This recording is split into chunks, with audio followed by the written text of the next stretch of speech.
La critique, c'est tous les vendredis midi, un temps laissé au débat culturel. Et nous parlons maintenant de cinéma. J'accueille Muriel Joudet, critique de cinéma aux Inrocks, et Thierry Chaise, rédacteur en chef du magazine Première et critique cinéma pour Ouest France. Alors, dans le contexte sanitaire, les cinémas ont souffert et souffrent toujours d'ailleurs. Les distributeurs hésitent à sortir les films. On ne compte plus les grosses productions hollywoodiennes qui sont repoussées sine die. Les salles comptent donc beaucoup sur Tenet de Christopher Nolan. Grosse machine sortie mercredi dans les salles.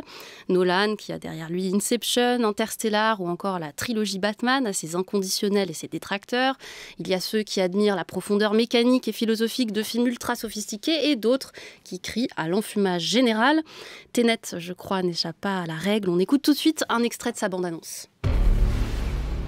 All I have for you is a word. Tenet. It'll open the right doors, some of the wrong ones too.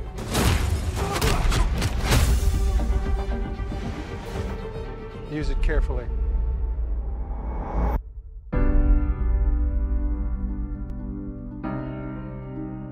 To do what I do, I need some idea of the threat we face. As I understand it, we're trying to prevent World War III. I'm not saying Armageddon here. No. Something worse.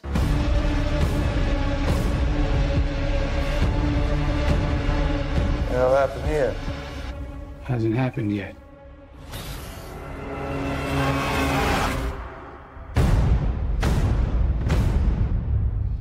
Bon bizutage que de devoir résumer ce film dans une première émission.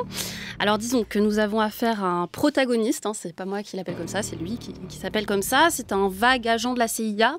Après s'être illustré lors d'une délicate opération en Russie, le voilà en charge d'une mission aussi dangereuse que top secrète. Il doit sauver le monde, menacé par une technologie venue du futur qui consiste à inverser la temporalité et l'entropie des objets. Le voilà vite mis en contact avec un cruel milliardaire russe, soupçonné d'être le représentant dans le présent de cette ambition apocalyptique. Thierry Chaise. Bravo. Ah, merci. Ça me fait plaisir. Je suis vraiment très content de ne pas avoir à faire ce résumé, c'est nickel. C'est le Messie qui débarque, puisque enfin, un blockbuster dans les salles françaises. Donc, on y va à la fois parce qu'on est un peu sevré de tout ça et qu'on a envie qu'il sauve le cinéma, qu'il sauve le monde. Alors moi, je suis plutôt un grand fan du travail de Christopher Nolan depuis Following, y compris Inception. Et je dois avouer que pour la première fois, je me suis dit, mais en fait, je me fais avoir depuis toutes ces années. En fait. Moi, j'aime bien ne rien comprendre au cinéma. Ça n'est pas un problème. Je vais voir un film de David Lynch, je ne comprends pas, mais je vois qu'il y a quelqu'un qui me dépasse et qui m'entraîne quelque part, ou en tous les cas, qui me donne plein de pistes. Là, j'ai l'impression, en effet, de ne rien comprendre, une fois ce résumé posé, ou alors de comprendre quelque chose d'extrêmement simple, voire simpliste. Et c'est toute la question du film. C'est-à-dire qu'on me perd, ça va en avant, ça va en arrière. En effet, on a l'impression d'être dans un James Bond qui se voudrait supérieurement intelligent. Et moi, c'est même toute la notion du blockbuster d'auteur, en fait, qui est remise en question à travers ça. Si c'est l'aune du blockbuster, c'est efficace, c'est bien mis en scène, c'est spectaculaire. Et puis, il y a le mot auteur associé. Et donc là, il faut que ça réfléchisse. Et moi, j'ai vraiment l'impression que, en se poussant à ce que ça réfléchisse, ce qu'il en tire et ce qu'il nous en donne est très faible. Muriel Joudet. C'est vrai que c'est fascinant de voir ce film sortir maintenant. Moi, j'ai beaucoup pensé, comme beaucoup de gens, je pense à Hitchcock pendant le film, et notamment à cette idée du MacGuffin, c'est-à-dire le prétexte au film d'action, la valise ou le code secret que tout le monde va quêter. Et je me suis dit, Nolan, c'est quelqu'un qui a réussi à inventer le film MacGuffin. Tout le monde en veut, toute la Terre veut aller voir ce film. On trouve la valise, on ouvre la mallette et il n'y a rien dedans. Et je trouve ça assez fascinant. En fait, Thierry, vous avez mis vraiment le mot sur ce qu'est le film, c'est-à-dire l'incompréhension. Alors, il y a plusieurs types d'incompréhension. Il y a des très bonnes incompréhensions. Lynch, moi j'adore ne pas comprendre. Vraiment, ça donne quelque chose au cinéma. Et pour moi, Nolan, c'est quelqu'un qui est totalement complaisant par rapport à ce concept d'incompréhension. C'est Hitchcock aussi encore, qui disait que quand on lisait des sous-titres d'un film, on perdait 15% du film. Avec Nolan, je pense qu'on est à 80%, parce qu'on passe notre temps à lire les sous-titres. chapitre à essayer de comprendre quelque chose. Ok, donc Tenet, c'est ça, le principe d'inversion. Enfin, on essaye de comprendre, on comprend pas, et puis on nous explique 10 minutes après encore quelque chose, mais on n'a déjà pas compris ce qu'on nous a dit juste avant. Et du coup, on est complètement perdu. Et je pense que Nolan jubile à l'idée que son spectateur soit complètement perdu. Et dans la salle où j'étais, il y avait des applaudissements. Et je me suis dit, mais c'est fascinant ce film. C'est-à-dire que ce que ça dit sur déjà le spectateur qui, je vais utiliser un mot fort, mais je pense que c'est ça, pour jouir, a besoin de son tour de force, mais un tour de force qu'il ne comprend pas. Et c'est ce qu'on applaudit. Bravo, bravo Nolan, tu nous as perdus, on comprend rien, on est écrasé. T'es vraiment le maître du temps, le maître de Hollywood. Et ce que ça dit donc aussi de Nolan, qui est pour moi la version complètement dégénérée de l'auteurisme hollywoodien. Il y en a beaucoup, hein, des auteurs qui se prennent un peu trop pour des auteurs. Il y a James Gray, il y a Damien Chazelle. Tous les cinéastes hollywoodiens pêchent un peu par excès d'auteurisme. Mais pour moi, Nolan, c'est vraiment le stade terminal de cet ego boursouflé. Bon, alors je vais devoir faire quelque chose qui est compliqué, c'est-à-dire essayer de défendre quelque chose que j'ai moi-même pas beaucoup apprécié. Et surtout, je suis assez d'accord avec vous sur le fait de forcer l'incompréhension comme un gage de qualité cinématographique, ce qui est quand même très étrange en effet. Et c'est presque beau, enfin bon, il y a un niveau de dialectique énorme, mais de constater ça, le point où on en est arrivé avec le blockbuster d'auteur, comme vous le disiez, Thierry Chèze. Oui, et ça raconte aussi ce qu'est Hollywood, parce que ça veut dire qu'il y a tous ces films dits du milieu en France n'existent plus, et donc on est bien obligé d'accoler le mot auteur au seul, finalement, à celui qui est le seul qui règne, c'est-à-dire c'est le blockbuster qui règne, donc on va faire des blockbusters d'auteur, et tout là ça a disparu. En effet, ça devient compliqué. Alors, ce qui pourrait être marrant aussi, c'est de se dire, quand on a vu Matrix, là pour le coup, moi je trouvais qu'il y avait visuellement quelque chose, il y avait une invention. Là, moi j'ai l'impression que les retours en avant, les retours en arrière, alors ça pourrait être assez touchant, on peut se dire tiens, il refait du Méliès à la sauce 2020, et en fait c'est pas spectaculaire pour le coup. Et puis, il n'y a que ça. Non, mais on l'a déjà. Moi, j'ai l'impression. Parce que c'est pas spectaculaire. Non, on va rentrer un peu dans ce qu'est l'image. C'est un film à 250 millions de dollars. Il y a quand même des choses en termes de chorégraphie et tout. C'est spectaculaire, mais c'est pas inventif. Voilà, pardon. Non, une fois encore, si on veut voir de l'action, des choses, on l'a, mais forcément, on attend de Nolan autre chose, tout simplement parce que lui, comme le disait Muriel, ne se prend pas pour n'importe qui et nous dit « Vous allez voir ce que vous allez voir ». C'est le Barnum qui arrive et on est content d'être assis et puis après, voilà. Bon, alors moi, ce que je trouve qu'on comprend justement dans disons tout le côté méta de ce film, c'est la référence au cinéma. C'est-à-dire que ça commence un peu comme un film de la franchise Jason Bourne, c'est-à-dire que c'est un personnage dont on comprend qu'il fait partie d'une agence d'espionnage, en l'occurrence américaine, mais qu'il a des espèces de passe-droit, qui fait des choses qui sont un petit peu en dehors de la légalité. Donc là, c'est vraiment Jason Bourne. Voilà, on a une ouverture très classique hollywoodienne avec le titre qui arrive après une première grande scène d'action. On a la référence à James Bond, vous parliez de James Bond, je ne sais plus lequel en parlait, mais ils sont très très élégants en permanence, ces agents-là. Ils se rencontrent des personnes du MI6 dans des restaurants très anglais où on parle évidemment de ce que c'est qu'être anglais et de ce que c'est qu'être américain. Il y a une référence à Mission Impossible aussi assez évidente dans le côté gadget, cette première discussion qui a lieu donc entre le protagoniste et une scientifique qui est censée, donc qui est interprétée par Clémence Poésy, nous donner un petit peu de matière, c'est le cas de le dire, sur ce procédé d'inversion physique. Alors, en fait, les balles des revolvers ne sont plus projetées, mais re-rentrent dans le canon du revolver, ce qui est quand même assez mystérieux.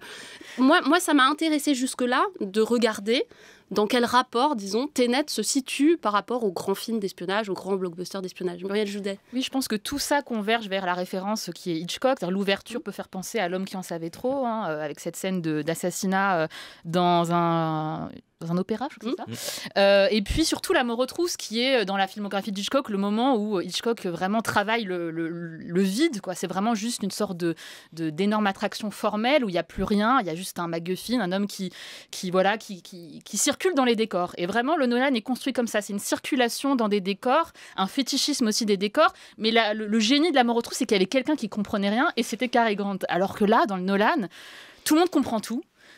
Alors moi, C'est pas tout à fait vrai pour le coup. Le protagoniste, il sert un petit peu de relais, c'est pas évident, mais à la fin, par exemple, il y a quelque chose qui se recrée dans leur relation, dans l'identification qu'on peut avoir à ce protagoniste. Mais je vous laisse finir, Muriel, pardon. pour moi, c'est vraiment chacun s'explique. Tu sais ce que c'est les tel truc et tout le monde comprend tout de suite. Enfin, c'est aberrant et ça frise le ridicule justement parce qu'il y a quand on essaye d'être ludique comme ça à ce point schématique dans un travail vraiment de purement formel, parce que c'est ça le film. Il n'y a pas de sentiments, il y a presque pas d'histoire d'amour. C'est vraiment un pur travail plastique. Autant être un peu ludique, autant être un peu rigolo comme dans les Missions Impossibles qui sont toujours un peu drôles, comme dans La Mort aux trousses. Et moi, ce qui me fascine chez Nolan et que je trouve un peu énervant, c'est que je me suis dit en fait dans tout le cinéma américain, dans les grands films, dans les grands blockbusters, chez Fincher, chez Spielberg, ce qui m'intéresse en fait, que je trouve toujours très beau, c'est qu'on arrive à l'abstraction toujours sans créer égard. On regarde un récit, on est fasciné par le récit et d'un seul coup, on bascule dans quelque chose qui est du pur travail formel.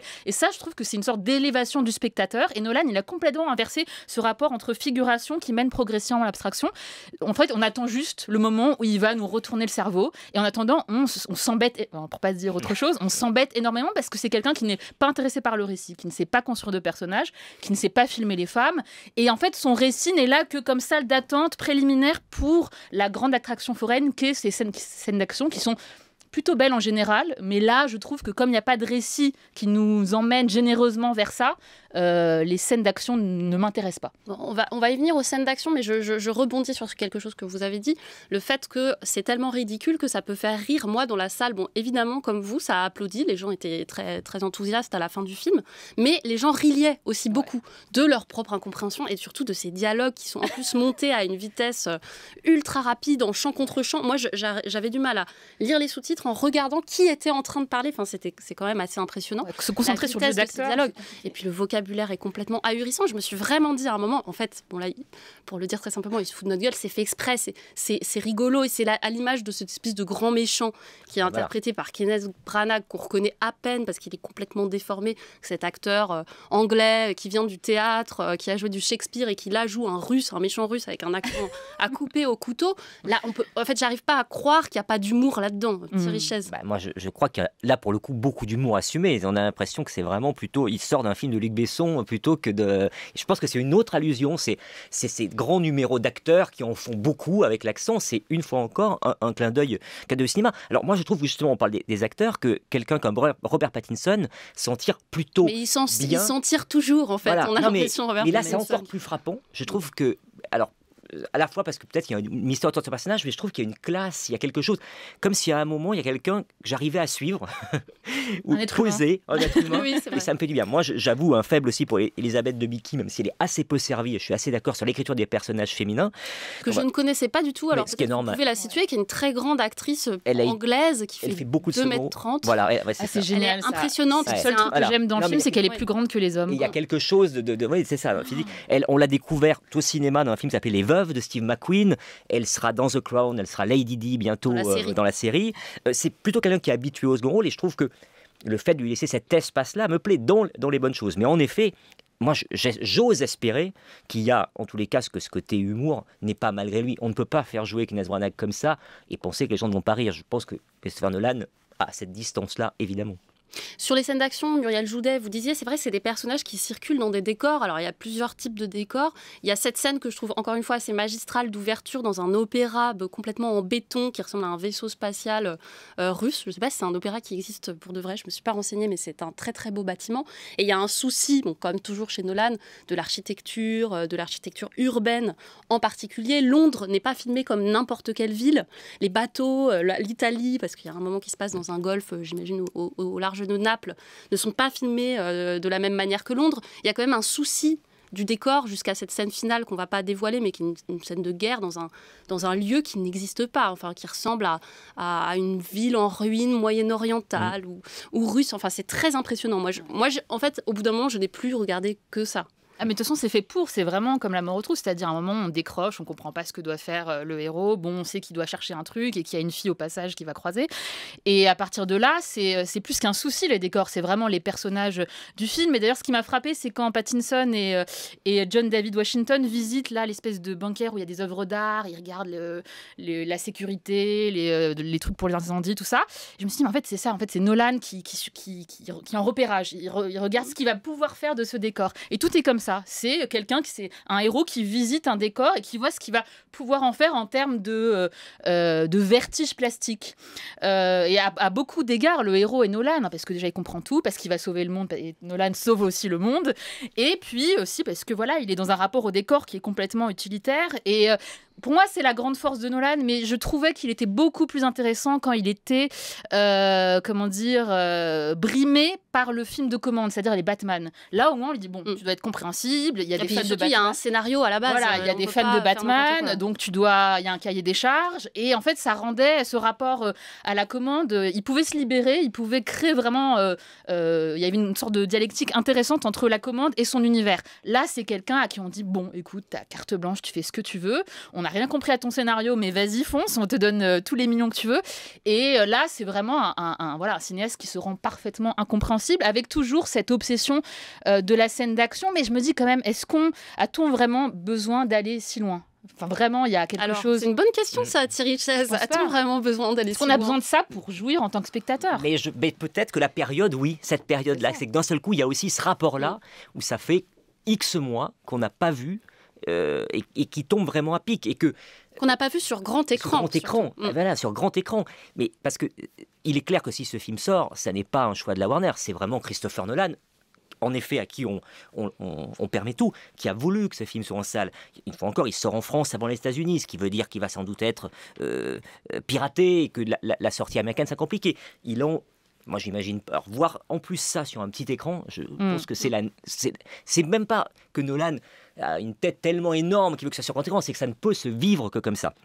Et oui, je dis qu'on a besoin de ça là, mais que dans une période normale, l'accueil, on sent bien que quand on lit les critiques, personne n'est vraiment enthousiaste, et qu'en même temps, on se dit, quand même, ça c'est pas mal qu'on a passé comme moment, ça fait longtemps qu'on a pas vu ça. Pour moi, c'était comme un reconfinement, hein, franchement. Ouais. Non, mais c'est terrible. Après... Enfin, mais sur ce que ça dit de ce qu'est le spectateur, c'est-à-dire que pour l'arracher à Netflix, il faut qu'on lui donne ça. Je trouve ça assez fascinant comme objet. Mais si on lui donne cet argent-là, c'est aussi parce qu'avant, il y a eu Inception, qu'Inception était déjà un film où on se perdait beaucoup, qui a fait un carton en salle. Et moi, je trouvais qu'Inception, on se perdait moins. Il y avait déjà ce rapport à la ville, on se rappelle la manière dont il traitait Paris, notamment.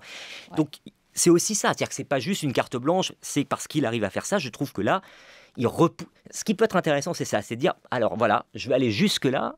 Et maintenant, qu'est-ce que vous allez en penser le public et les studios ? Oui, et puis il y a un peu le même type de questionnement sur le but. C'est-à-dire que tous ces personnages, on ne sait pas vraiment ce qui les meut. C'est-à-dire qu'en effet, il y a une vague histoire d'amour, mais elle reste très très au second plan. Il ne veut pas sexualiser. C'est le côté 2020, on ne sexualise plus l'héroïne, je trouve. Je ne suis pas certaine qu'il y ait que ça. Je pense aussi que c'est une manière d'évacuer absolument tous les motifs des personnages. C'est-à-dire que non seulement on ne sait pas ce qu'ils font, clairement on ne comprend rien, mais en plus on ne sait pas pourquoi ils font ce qu'ils font. Et jusqu'à la fin, où il y a une sorte de... Bon, je ne vais pas tout révéler, mais une résolution qui avec une sorte d'horizon de guerre environnementale, donc très très actuelle, très ancrée dans un débat actuel, de guerre générationnelle même, articulée à la guerre environnementale, puisque l'avenir contre le passé, c'est nécessairement l'humanité qui nous regarde nous. Et c'est très étonnant de constater que tout ça se règle en 2 phrases, alors même que les motivations des personnages n'ont jamais vraiment été évoquées. Parce que c'est des figures complètement vides, mais ça aussi, ça peut être passionnant, parce que Hitchcock, au bout d'un moment, pour lui, les acteurs, c'est vraiment des figures purement vides, sauf que on sent chez Nolan qui est à côté, bon, c'est vide, mais en fait, il y a de la profondeur, en fait, c'est beaucoup plus compliqué que ça. Et moi, je trouve ça, je pense que c'est un cinéaste qui n'est pas du tout dans la fête. Il a essayé vaguement de nous raconter une histoire un peu émouvante avec Interstellar, qui est peut-être son meilleur film, mais au fond, ce qu'il est, c'est ce qu'il a montré dans Le Prestige. C'est un magicien, c'est David Copperfield, et surtout, ce que j'aime pas du tout, moi, dans ces cinémas-là, que je mettrais avec les blockbusters, Avengers et tout ça, c'est l'idée qu'en fait, dans le progrès artistique, c'est du progrès scientifique. On peut toujours aller plus loin. Il y a une sorte de téléologie. Ce sera de mieux en mieux. Plus on va retourner l'espace, plus on va faire plus les effets spéciaux seront vertigineux, plus les films seront bons. Alors que pas du tout. On peut faire en fait des histoires très ténues avec très peu de choses et faire de grands films. Alors que Nolan, il y a vraiment cette idée de repousser les limites, quoi. Un dernier mot, Thierry Chaise. Oui, et en effet, c'est repousser les limites et je trouve que là, il les a atteints quelque part justement et que les explications finales que vous donnez là, c'est là où on se dit ah bah non, je préférais rien. Alors quitte à être perdu, je préférais être perdu de A à Z plutôt qu'on me dise à la fin ah c'est peut-être ça.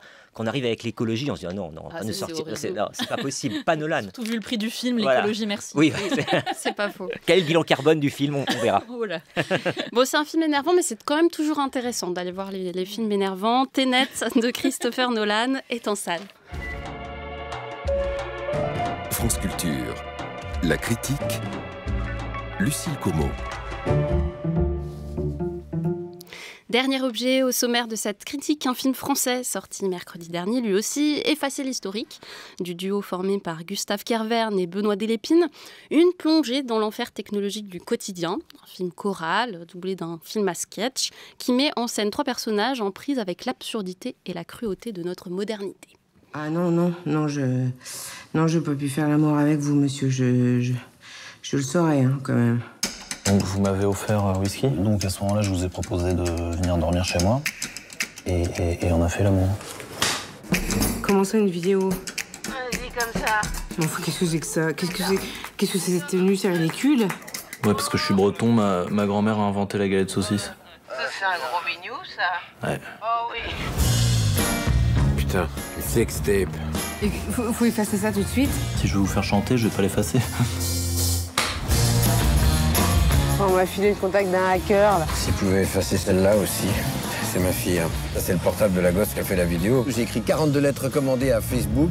Aucune réponse, rien. Je vais pourrir ta vie comme t'as pourri la mienne. Hein? Je vais te spoiler la face. Sylvain, c'est maman. Ne tape pas mon nom dans Internet, s'il te plaît. J'arrive.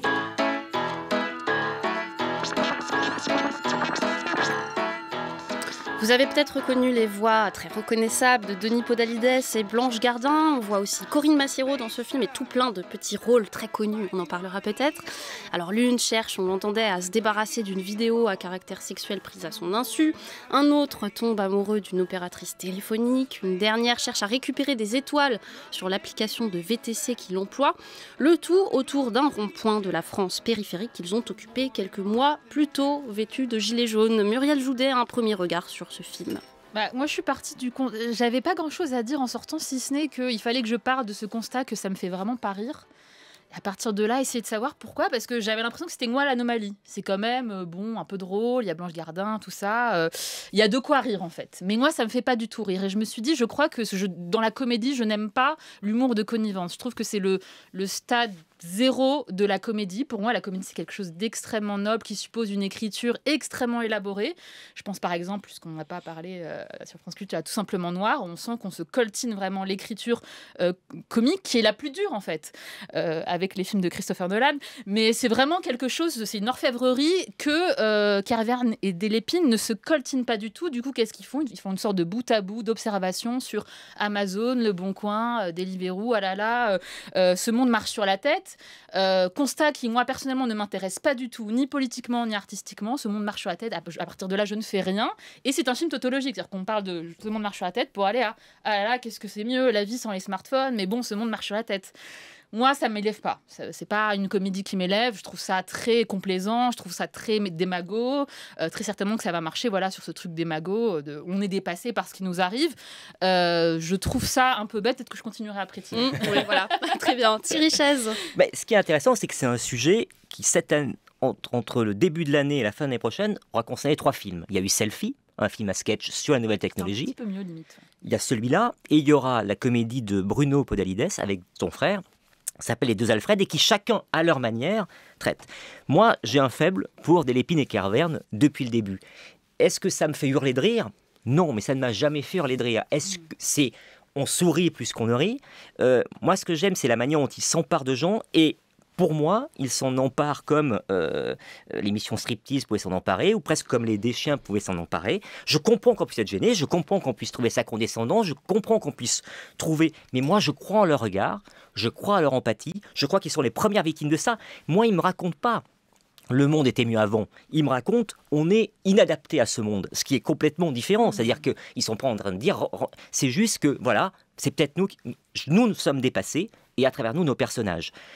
Et de là, moi je rentre en empathie aussi pour 2 des 3 comédiens en tout cas. Oui, Kervian et Delépine, ça fait plusieurs films qui font ensemble. Et c'est vrai que ce dont vous parlez là, cette inadaptation au monde, c'est une sorte disons, de mécanisme commun à tous leurs films, sauf que souvent, ça a une forme qui elle-même est absurde ou surréaliste. Et c'est-à-dire que la forme accompagne un propos complètement décalé. Là, je rejoins peut-être Muriel et je vais vous redonner la parole. Est-ce qu'il n'y a pas un problème à traiter l'absurdité de la modernité ou d'un quotidien en utilisant une forme aussi simpliste, entre guillemets, d'un point de vue formel, et puis des idées qu'elle peut soutenir, en fait, cette forme-là. Muriel Joudet. Oui, c'est ce que je me suis dit aussi, c'est qu'en fait, rien ne passe par la forme. Et j'ai pensé à un film, à tous ces films qui ont essayé de parler du contemporain, et j'ai pensé à un film que j'aime pas trop, mais qui était intéressant et très intéressant sur ce sujet-là, c'est Her de Spike Jonze, qui justement se laissait infecter... Alors, on va juste rappeler, c'était l'histoire... C'est Joaquin Phoenix qui tombe amoureux d'une voix, en voilà, fait. d'une opératrice un peu comme Denis Podalides. Voilà, c'était la voix de Scarlett Johansson, donc, et en fait c'était un robot, et on retrouve ça dans le film de Kervian et Delépine, et c'était une image très lisse, on aurait dit une pub pour iPod ou Apple, et je trouvais ça très intéressant, c'est-à-dire que l'image portait une critique, l'image nous disait quelque chose de ce monde tellement lisse, de surface, complètement aseptisé, là où Kervian et Delépine tiennent encore à leur petite mise en scène d'étudiants en cinéma fans de Kaurismäki et Jarmusch, c'est-à-dire toujours des plans fixes, des plans larges fixes, des surcadrages et puis une image granuleuse, alors que je crois que le film n'est pas filmé en numérique, ce qui est aberrant, c'est-à-dire que quand on fait un film sur les nouvelles technologies, on filme en numérique, ça me paraît complètement... c'est un contresens à mon avis que de filmer avec de la pellicule, et du coup tout passe par les petits gags qu'on a notés dans le carnet, sur le bon coin, blablabla, et rien, mais vraiment absolument rien, ne passe jamais par cette forme, parce qu'ils ont en fait trouvé leur mise en scène qui n'a pas bougé depuis leur premier film, qui moi personnellement ne fait pas rire. Et en fait, ce qui me gêne vraiment chez eux depuis leur premier film, c'est la posture. La posture anarcho-punk, la posture dadaïste, la posture fuck Paris et les grands centres urbains. Nous, c'est la France des provinces, alors qu'ils la filment très très mal en fait. Ils respectent pas leurs personnages. Il suffit de voir comment ils filment les musulmans, les Mauriciens, les Indiens dans leur usine à un moment. Ils les filment très mal, ils n'ont pas de regard sur leurs personnages. D'ailleurs, il n'y a pas de personnages. Oui, alors c'est vrai que ce côté punk, entre guillemets, on l'attend. Et que confronté à... On parlait dans la première partie du roman de Lola Lafont, qui s'empare de la question de ce qu'on peut faire à rebours sur les agressions sexuelles, donc qui est en plein dans l'actualité, avec un sujet qui est difficile à traiter, que les médias traitent plus ou moins bien, que la fiction a du mal à se coltiner. Là, on a un film qui se coltine. Moi, j'ai l'impression que c'est le premier. Enfin, bon, il y a eu des films militants, entre guillemets, mais le premier film de fiction qui se confronte à la question des gilets jaunes. Ce qui arrive d'ailleurs assez tard dans le film. C'est-à-dire que cette réalité-là, au début, elle est assez abstraite. Certes, on est dans un pavillon, mais ce pavillon, il serait pas français, qu'on serait pas étonné. Et puis d'un seul coup, les personnages tournent autour du rond-point, et puis Denis Podalides, enfin son personnage, dit « Ah bah, c'était le rond-point où on était encore il y a quelques mois. Vous vous rappelez, les gars, on buvait des bières sur le rond-point avec nos gilets jaunes. » Et j'avoue avoir été presque choquée par l'inadaptation du fond et de la forme. C'est-à-dire que si on prend ce sujet-là, peut-être assumez les gars, assumez votre côté anarcho-punk, ça fonctionnerait très bien. Sauf que là, vous nous prenez le sujet des gilets jaunes qui est hyper délicat et vous le prenez dans une forme qui est... alors peut-être qu'ils sont gênés en fait. Ils sont gênés, donc ils utilisent quelque chose de très simple. En fait, les gilets jaunes. Je sais pas, c'est quoi votre hypothèse à vous, Thierry Chaise ? L'hypothèse, c'est que le film a été écrit avant les gilets jaunes. C'est vrai. Qu'il se trouve qu'il y a eu l'épisode des Gilets jaunes et donc ils ont tout réécrit parce qu'ils allaient vraiment faire un film beaucoup plus là-dessus. Donc sans doute qu'il y a ce décalage-là côté scénario. Sur l'image, dans leur premier film, surtout, c'était Altra et c'était Avida, c'était des scénarios qui faisaient 20 pages et d'un seul coup, on laissait en effet plus le place à l'image. Là, ils cherchent, alors vous n'accrochez pas du tout, mais en tous les cas, à faire plus d'écriture, peut-être au détriment de ça. Moi, moi, je préfère... Ça ne me gêne pas que les Gilets jaunes soient juste abordés comme ça autour du rond-point plutôt qu'un film sur les Gilets jaunes. Si c'est un film sur les Gilets jaunes, en effet, moi, je ne l'aime pas. Mais ce qui moi, vraiment, c'est presque un film, moi, qui m'a touché de voir leur incapacité. Et puis, quand même, Denis Podalides et Blanche Gardin amènent quelque chose, amènent une folie poétique dans l'autre cas, une vraie... Moi, je suis ravi de voir Blanche Gardin ne pas avoir juste un second rôle. Moi, j'avais adoré dans Problemos et tout ça, et d'un seul coup... d'Éric Judor. Et ce que vous soulignez, et qui, moi, le personnage qui me gêne, c'est vraiment le personnage de Corinne Maziero, où là, je trouve qu'il n'y a pas de direction, qu'elle joue comme quand elle joue Capitaine Marlowe à la télé, comme quand elle joue tous les rôles. Et là, il y a pour moi une incapacité à casser quelque chose. Oui, puis une vraie question politique. Qu'est-ce que c'est dans le cinéma français d'avoir un emploi, et qu'est-ce que c'est d'avoir l'emploi de la prolétaire de service? Moi, pour Corinne Maziero, je trouve ça aussi, parce que ça pose une très bonne question de cinéma. Moi, j'attends de voir Corinne Maziero chez Desplechin ou Yolande Moreau chez, je sais pas, moi, Bruno Dumont. Enfin, sauf que ce sera Blanche Gardin. Mais non, mais c'est ça, c'est que au bout d'un moment, le énième caméo de Houellebecq dans un film, moi, j'en peux plus. C'est-à-dire, si c'est ça un film punk, c'est un peu pénible, et je trouve que le film se gargarise de ces « Ah, il y a Massiero, ah, il y a Gardin, on est les punks du cinéma français ». Non, vous êtes le système, en fait. Et en fait, vous êtes, on dirait, des Parisiens qui débarquent dans un lotissement de province. Je trouve vraiment qu'il y a quelque chose à faire sur cette... Je cite, parce que moi, je parle pas comme ça, mais sur cette France des Gilets jaunes.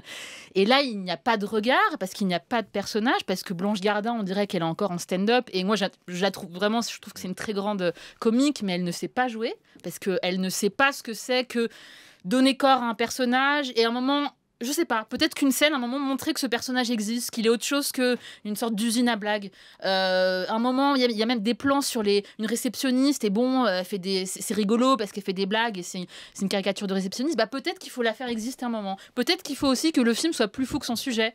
Peut-être qu'il faut un moment que ces musulmans qui passent au fond du plan, bah, il faut s'arrêter sur eux et leur donner une scène comique au lieu de les filmer.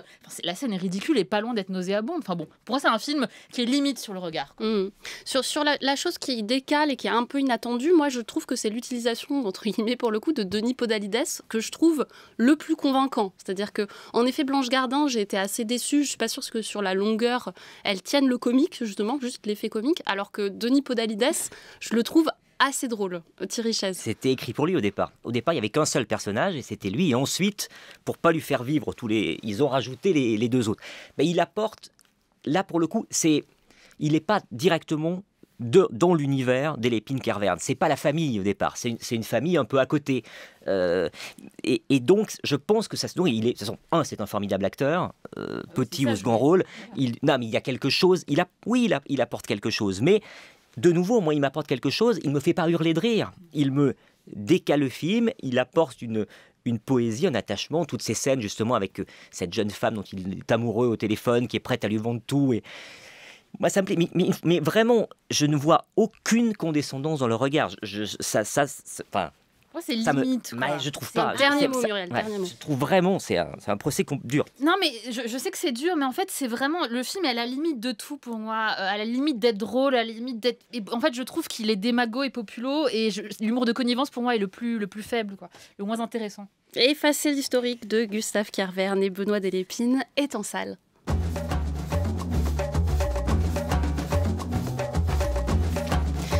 Critique, c'est fini pour aujourd'hui. Merci à vous, Muriel Joudet et Thierry Chèze. À la préparation de l'émission, c'est Aïssatou Ndoye et Boris Pinault. À la réalisation, c'est Perry Legras. Et à la technique aujourd'hui, Pascal Baudin. Lundi, vous retrouverez bien sûr Olivia Gesbert et La Grande Table. Quant à nous, on se retrouve la semaine prochaine pour une critique littérature et exposition.